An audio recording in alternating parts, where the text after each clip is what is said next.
তো বন্ধুরা দেখো রেসিপিটা কিন্তু হয়ে গেছে। চলো এবার নামিয়ে নিয়ে তোমাদের আরও ভালো করে একটুখানি শেয়ার করছি। ডিমটা জলের মধ্যে, জলটা গরম হওয়ার আগে কিন্তু আমি দিয়ে দিলাম। তো এখন দেখো ডিমটা কিন্তু আস্তে আস্তে দুপুর। বন্ধুরা আশা করি সকালে খুব ভালো আছো, সুস্থ আছো। তো চলো ছোট্ট করে একটা তোমাদের সাথে রেসিপি শেয়ার করব, সেটা হলো মাছের ডিমের ঝাল। মাছের ডিমটাকে সেদ্ধ করে নেবো। তোমরা তো অনেকে তেলে ভেজে রান্না করো, তো তেল ছাড়াও হ্যাঁ তো অনেকে তেল পছন্দ করে না, ভেজে খাবে কেন, সেদ্ধ করে যে রান্না করা যায়। চলো সেই ছোট্ট করে রেসিপিটা তোমাদের শেয়ার করবো। আর ভিডিওটা অবশ্যই প্রথম থেকে শেষ পর্যন্ত দেখতে থাকো, আশা করছি ভালো লাগবে। তো এখন আমি স্কুল থেকে এসে ড্রেস চেঞ্জ করে নিই, কারণ ড্রেসটা কাচবো, সে কারণে আর চেঞ্জ করলাম না। তো চলো কি মশলা দেব বা কীভাবে রান্না করব রেসিপিটা দেখতে থাকো। আর তাছাড়াও যারা তেল বিশেষ করে পছন্দ মোটেই করো না বা খাওয়া চলে না, তাদের জন্য রেসিপিটা ভীষণ সুন্দর, দেখো তোমাদের ভালো লাগবে। তো মাছের ডিমটাকে আগে আমি জলে সেদ্ধ করে নেবো, চলো দেখতে থাকি। এটা হলো মাছের ডিম। ডিমটাকে আমি আগে থেকে পরিষ্কার করে ধুয়ে নিয়ে নুন আর হলুদ আগে থেকে আমি মাখিয়ে কিন্তু রেখে দিয়েছি। এদিকে নিয়েছি গোটা মশলা, পোস্ত, সাদা সর্ষে, এটা তোমরা কালো সর্ষেও নিতে পারো, আর গোটা জিরে। আর এদিকে নিয়েছি দুটো শুকনো লঙ্কা। ঝাল তোমরা যে যেমন খাবে সেই মতো দিতে পারো, কাঁচা লঙ্কা ব্যবহার করতে পারো, শুকনো লঙ্কা বা গুঁড়ো লঙ্কা, যে কোনো তিনটের মধ্যে একটা ব্যবহার করতে পারো। তো লঙ্কা ছাড়াও তোমরা যদি ঝাল পছন্দ না করো, লঙ্কা না দিতেও পারো। তো দেখো গোটা মশলা নিয়েছি, এগুলো একটু শিলে বেটে নেবো। আর ডিমটাকে এই যে দেখো নুন হলুদ তো মাখিয়ে দিয়েছি, এরপর একটু সেদ্ধ করে নিই। চলো, অনেকে কিন্তু মাছের ডিম তেলে ভাজতে ভয় পায়, তার কারণ চলো তোমাদের দেখাই। এই যে ডিমটাকে একটুখানি ভাজা হচ্ছে, এটা দেখো চারিদিকে এত ফাটছে যে চোখে মুখে এসে কিন্তু পড়বে। তো সে কারণে অনেকে তোমরা ভয় পাও। তো তেলে ভাজা ছাড়াও তোমরা কিন্তু এভাবে রেসিপিটা বানাতে পারো, ডিমটাকে সেদ্ধ করে নিয়ে। চলো এবার আমি ডিমটাকে সেদ্ধ করে নেব। এখন গ্যাসের চুলায় দেখো চুলা জ্বালিয়ে দিয়েছি, আর সসপ্যানের মধ্যে দিয়ে দিয়েছি জল। যেহেতু নুন হলুদ আগে থেকে মাখানো আছে, তো তোমরা নুনটাকে প্রয়োজন মতো একটুখানি টেস্ট করে নিয়ে তোমরা নুনটা দিতে পারো। আমি নুন মাখিয়ে রেখেছিলাম, নুন হলুদ, সে কারণে আমি কিন্তু ডিমটা জলের মধ্যে, জলটা গরম হওয়ার আগে কিন্তু আমি দিয়ে দিলাম। তো আঁচটাকে বাড়িয়ে দিয়েছি, এটা একটু পরে কিন্তু সুন্দর সেদ্ধ হয়ে যাবে। ভাজতে গেলে কিন্তু সমস্যা অনেকটাই, সে কারণে তোমরা এভাবে সেদ্ধ করে রেসিপিটা বানাতে পারো। তো এখন জলের মধ্যে দেখো ডিমটা আমি দিয়ে দিয়েছি, সেদ্ধ হচ্ছে।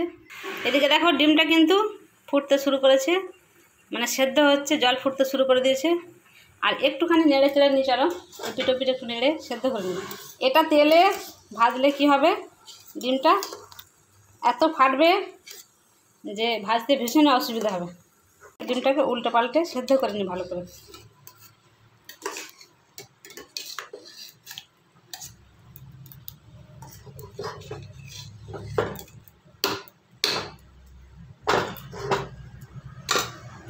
ডিমটাকে আমি এপিট এপিট করে একটুখানি নেড়ে চেড়ে ভালো করে সেদ্ধ করে নিচ্ছি।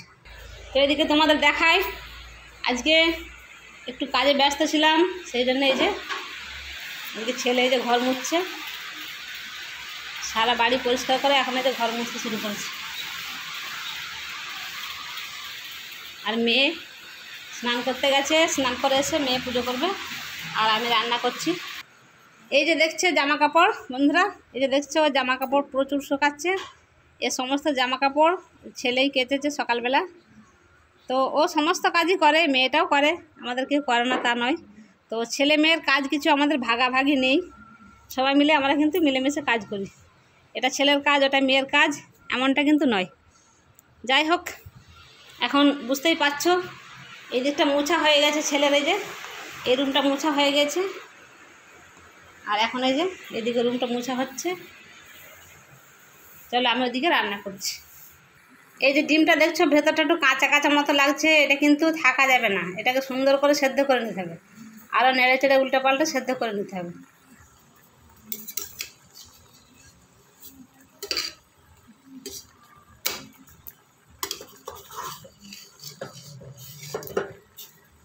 ভালো করে ডিমটা সেদ্ধ করে নিতে হবে, ঠিক আছে, নইলে কিন্তু ভালো লাগবে না। ডিমটা সেদ্ধ হতে হতে চলো আমি মশলাটা বেটে নিই। এদিকে আমার একটা সবজির তরকারি হচ্ছে, তো এখানে যা সমস্ত সবজি দেখতে পাচ্ছ সবই কিন্তু আমার ক্ষেতের সবজি, আমার নিজের হাতে লাগানো সবজি। একটা সবজির তরকারি হচ্ছে আর ডিমের ঝাল রেসিপি বানাবো। ডিমটা সেদ্ধ হচ্ছে। এখন দেখো ডিমটা কিন্তু খুব সুন্দর সেদ্ধ হয়ে গেছে। চলো এবার ডিমটাকে আমি জল থেকে ছেঁকে তুলে নিই পাত্রের মধ্যে। এখন দেখো ডিমটাকে আমি তুলে নিয়েছি জল থেকে ছেঁকে, আর সেদ্ধ তো দেখতেই পাচ্ছ খুব সুন্দর হয়ে গিয়েছে। এটা এক পক্ষ সুবিধা কি জানো বন্ধুরা, এটা কিন্তু বাচ্চাদের পক্ষে ভীষণ সুবিধা যে কাঁটা ছাড়িয়ে মাছটাকে খেতে হবে না। মাছের ডিমটা, মাছেও যেমন প্রোটিন আছে ডিমের মধ্যেও তাই আছে। তো বাচ্চাদের পক্ষে খুবই সুবিধা, বেছে খেতে পারো না মাছ, তাদের পক্ষে খুবই সুবিধা। তো এইভাবে তোমরা কিন্তু রান্না করতে পারো। দেখো ডিমটা সেদ্ধ করে নিয়েছি, চলো এবার আমি মশলাটা বেটে নিয়ে চলে আসি। তো এখন আমি শিলনোড়ার কাছে চলে এসেছি, এই যে হাতে মশলা বাটবো, কোনো মিক্সির মধ্যে নয় কিন্তু। এখানে সব মশলাগুলো নিয়ে চলে এসেছি, একসাথে দিয়ে দিচ্ছি। এবার আমি এগুলোকে বেটে নেব। সবগুলো একসাথে ঢেলে নিয়েছি দেখো।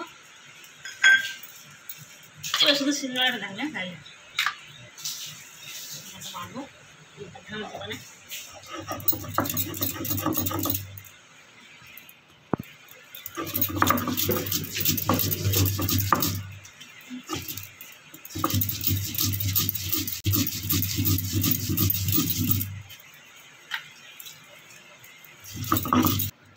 মশলাটাকে খুব ভালো করে বেটে নিতে হবে,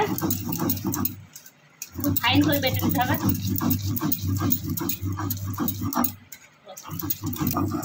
তো মশলাটা আমার বাটা হয়ে গিয়েছে, চলো আমি এটা তুলে নিই। দেখো সুন্দর মিক্সির মতো কিন্তু মশলাটা বেটে নিয়েছি, একটু কিন্তু গোটা মশলা নেই।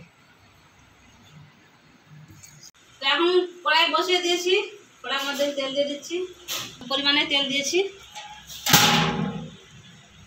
তো এখানে আমি এখন নিয়েছি অল্প পরিমাণে একটু হলুদ গুঁড়ো, একটু জিরে গুঁড়ো, একটু লঙ্কা গুঁড়ো, আর এই যে বাটা মশলাটা আমি ওর সাথে একটু মিশিয়ে নেব। মিশিয়ে একটু জল দিয়ে আর একটু ভালো করে মিক্স করে নেব।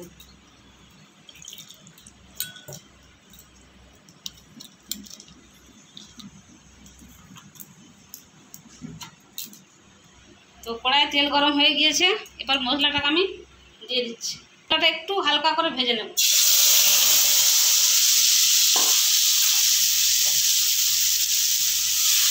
এর মধ্যে তোমরা পেঁয়াজ বাটা অ্যাড করতে পারো। তো আজকে আমি পেঁয়াজ খাবো না, সেই কারণে পেঁয়াজ দিলাম না। পেঁয়াজ দিলে কিন্তু স্বাদটা আরও সুন্দর হবে, মিষ্টি হবে। হালকা করে আমি মশলাটা ভেজে নিচ্ছি, যে দেখো। এরপর আমি সেদ্ধ করে রাখা ডিমটা নিয়ে নিচ্ছি, দিয়ে দেবো কড়াইয়ের মধ্যে। দিয়ে একটুখানি নেড়ে চেড়ে হালকা করে ভেজে নেব। পরিমাণ মতো নুনটা আমি আর একটু দেবো, কারণ লাগবে তো। নুনগুলো তো মাখানো ছিল, আর একটুখানি আমি নুন অ্যাড করছি এর মধ্যে।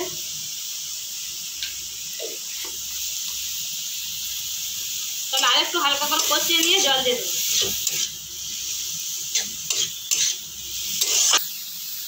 তো কষানো হয়ে গেছে, এরপর আমি মশলা বাটার জলটা অ্যাড করে দিচ্ছি। এটা আমি 2 থেকে 3 মিনিট একটু ফুটিয়ে নেব। তো বন্ধুরা দেখো রেসিপিটা কিন্তু হয়ে গেছে। চলো এবার নামিয়ে নিয়ে তোমাদের আরও ভালো করে একটুখানি শেয়ার করছি।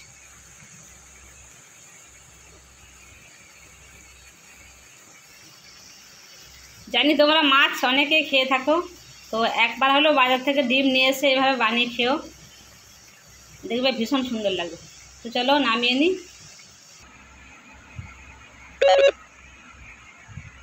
তো দেখো রেসিপিটা এখন আমি নিয়ে চলে এসেছি,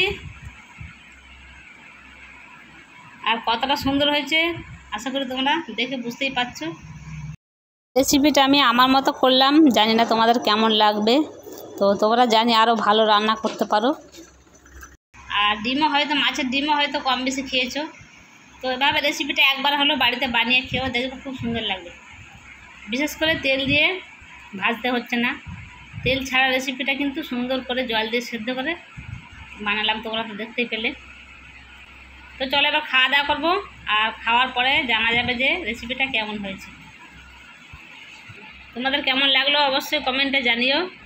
আর এরকম গ্রামের ছোটোখাটো রেসিপি তোমাদের যদি ভালো লেগে থাকে অবশ্যই কমেন্ট করতে ভুলো না, আর চ্যানেলের সাথে থেকো।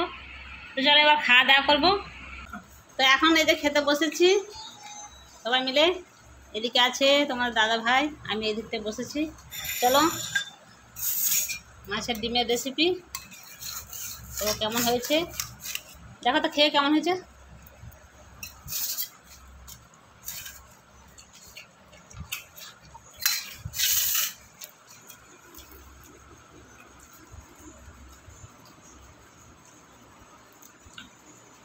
ভালো হয়েছে?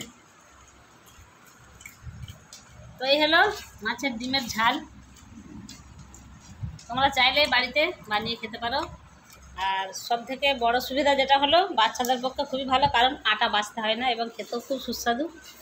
তো চলো খাওয়া দাওয়া করে নিই। এখানে আছে আমের চাটনি, এখানে আছে আম কাটা, সবজির তরকারি আর মাছের ডিমের ঝাল। চলো ভিডিওটি এখানে শেষ করলাম। সকালে খুব ভালো থেকো, সুস্থ থেকো। দেখা হচ্ছে আবার পরের ভিডিওতে।